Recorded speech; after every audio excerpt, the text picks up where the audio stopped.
El presidente Danilo Medina fue a la Asamblea Nacional a rendir cuentas de lo que fue el año 2018, lo que fue el conjunto de políticas económicas y sociales que ejecutó su gobierno y el resultado de las mismas. Pues bien, el primer elemento que resalta es la estabilidad macroeconómica. El presidente Danilo Medina señaló las bondades de la estabilidad y eso lo hemos, y se ha visto, se ha demostrado y lo hemos estado señalando por mucho tiempo aquí en Tecnopol, de cómo la estabilidad macroeconómica se traduce en decisiones inteligentes de parte del sector privado y de esta forma se crea empleo, se crea riqueza, se crea bienestar.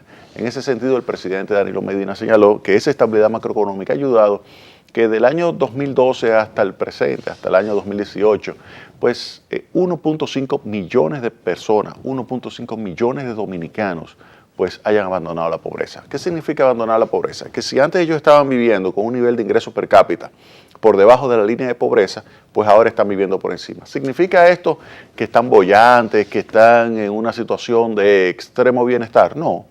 ¿Que están todavía en una situación de vulnerabilidad? Sí, pero que ya no son pobres. Y ese es el punto.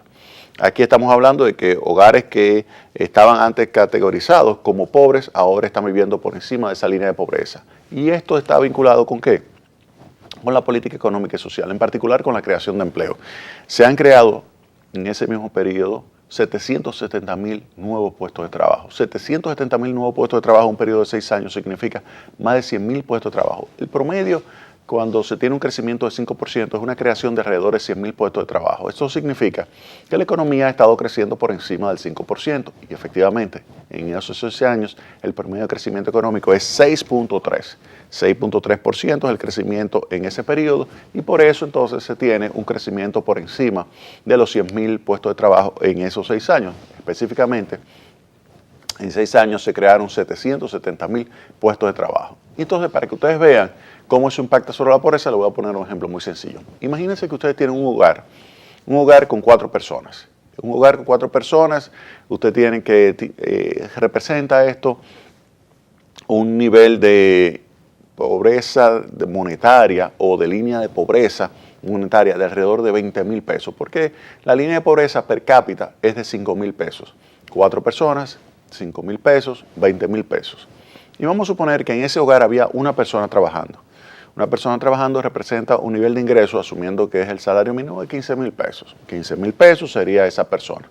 Vamos ahora a suponer que debido a la política económica que se ha estado ejecutando, que brinda la estabilidad y que permite que la economía crezca a 6.3 y que permite que se cree más de 100.000 puestos de trabajo al año, pues una persona en ese mismo hogar, pues ya sea la madre o el padre, consiguen un trabajo.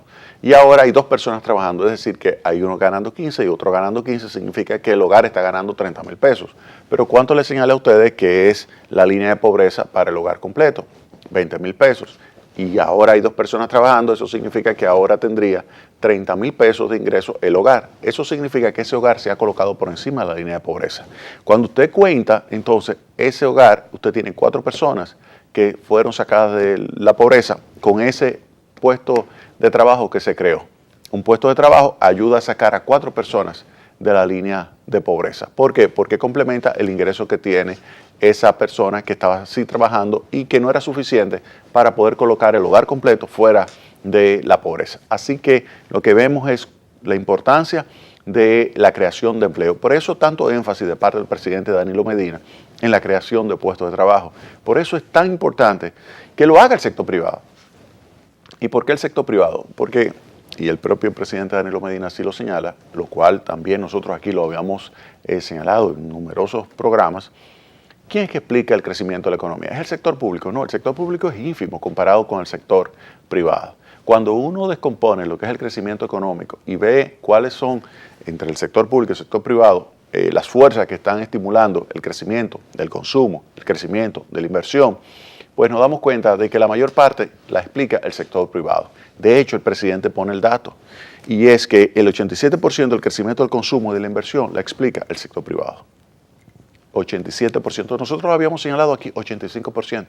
El presidente, con datos del Banco Central, señala 87% del crecimiento del consumo y la inversión la explica el sector privado.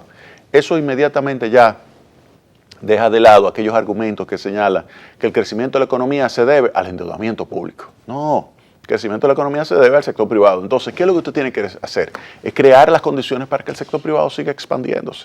Quien crea esos 770.000 puestos de trabajo principalmente es el sector privado. Entonces, ese sector privado es el que tiene la capacidad de poder mejorar las condiciones de vida de la población. Entonces, cuando se habla de que la economía ha estado creciendo 6.3%, que en el año pasado la economía se expandió en 7%, que se crearon 160.000 puestos de trabajo el año pasado, que se crearon 770.000 puestos de trabajo en 6 años, y esto implica un aumento del nivel de ingreso de la población y específicamente del nivel de ingreso per cápita dentro del hogar, pues entonces obviamente que se tiene que reducir la incidencia de pobreza. Por eso el presidente señaló que la incidencia de pobreza del año 2012 al año 2018 bajó de 39.7% a 23%. De 39.7% a 23%, una reducción significativa. Una reducción significativa que implica una mejora de las condiciones de vida de la población. ¿Explicada por quién? ¿Por el sector público? No, por el sector privado. ¿Y el sector privado por qué crece? Cuando hay estabilidad macroeconómica. Y se lo voy a poner bien claro, miren. 84-85, situación de inestabilidad macroeconómica, la economía decreció y se destruyó empleo. 89-90, principalmente 90, caída de la actividad económica de 5%, inflación de 80%, creación de empleo, no, aumento de pobreza, sí. La situación 2003-2004, la crisis bancaria, incremento de precios, depreciación del tipo de cambio, cuando pasó el tipo de cambio de 20 pesos por uno a 55 pesos por uno. ¿Se creó empleo? No, la pobreza subió significativamente. Entonces, ahí se ve cómo se tiene una situación de inestabilidad macroeconómica vinculada con caída del empleo y aumento de la incidencia de pobreza. Estabilidad macroeconómica, por ejemplo, 91-94, crecimiento económico, sí, crecimiento de empleo, sí, reducción de pobreza, sí, 96-2000, estabilidad macroeconómica, sí, crecimiento de empleo, sí, reducción de pobreza, sí. Luego, 2000-2002, crecimiento de la economía, sí, reducción de la pobreza, sí. Después, 2005-2012, estabilidad macroeconómica, sí, creación de empleo, sí, reducción de incidencia de pobreza, sí. Luego, entonces, 2012 al 2018, estabilidad macroeconómica, sí, creación de empleo, sí, y reducción de pobreza, sí. ¿En qué magnitud? En una magnitud muchísimo más acentuada que los años anteriores. ¿Por qué? Porque se ha creado en ese periodo de tiempo, esos 6 años, 2012-2018, se han creado más puestos de trabajo de lo que regularmente se creaba. ¿Por qué? Porque se ha crecido más rápido. ¿Y por qué se ha crecido más rápido? Porque se le ha brindado al sector privado una mayor posibilidad de que pueda generar consumo e inversión de una forma sostenida. ¿Por qué? Porque el gobierno ha, además de mantener la estabilidad macroeconómica, creado las condiciones para la expansión del sector privado.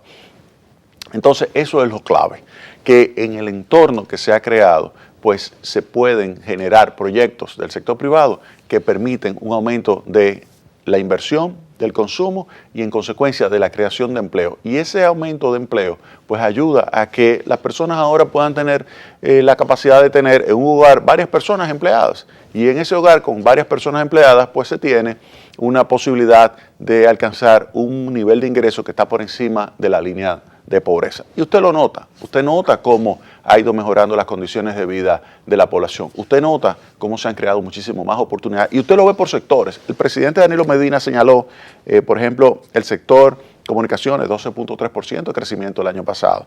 El sector construcción, 12.2%. El sector construcción ha sido verdaderamente gigantesco lo que ha sido su aporte en los últimos años a lo que es la expansión de la capacidad de generación de empleo y de ingreso para la población. Y usted lo ve, usted ve los principales centros urbanos y se da cuenta de cómo el sector privado ha aportado muchísimo. Claro, usted me dirá, sí, pero el sector público también ha aportado al sector público, y es verdad. El sector público ha generado mini ciudades enteras. Hay barrios enteros que lo ha creado el gobierno. El gobierno ha creado una gran cantidad de viviendas populares y ha dado también la oportunidad para que el sector privado, a través del fideicomiso, pues expanda lo que es su aporte a la creación de viviendas, donde antes había 10.000 unidades en construcción y ahora hay más de 100.000 unidades Es algo extraordinario lo que ha sucedido en el sector construcción. Y usted lo ha visto, crecimientos de 12, 13, 14, 15% en los últimos años. Y esto obviamente que impacta favorablemente sobre la creación de empleo y bienestar para los dominicanos. El tema de otros sectores como el sector comercio, el sector salud, que han estado creciendo también, por ejemplo el año pasado por encima del 8%, también han aportado muchísimo a lo que es la creación de empleo y de bienestar de la población. Así que esto, que está vinculado con la estabilidad macroeconómica, pues es lógico que tenga un impacto muy favorable sobre la población. Ahora, lo que hay que ver es cómo se explica esa estabilidad macroeconómica, las bondades de esa estabilidad macroeconómica, qué ha hecho el gobierno para alcanzar y mantener la estabilidad macroeconómica, porque hay que recordar que en el año 2012 había una situación delicada con relación a las finanzas públicas, un déficit del sector público no financiero de 6.7%. 6.7% es un déficit enorme, un déficit que estaba provocando una presión importante sobre las finanzas públicas que iba a desembocar ineludiblemente en el rompimiento de la estabilidad macroeconómica. Entonces, ante esa situación que hizo el gobierno a partir de agosto del año 2012, que ha asegurado la estabilidad macroeconómica. Entonces, vamos a ver eso en el próximo segmento de Tecnología.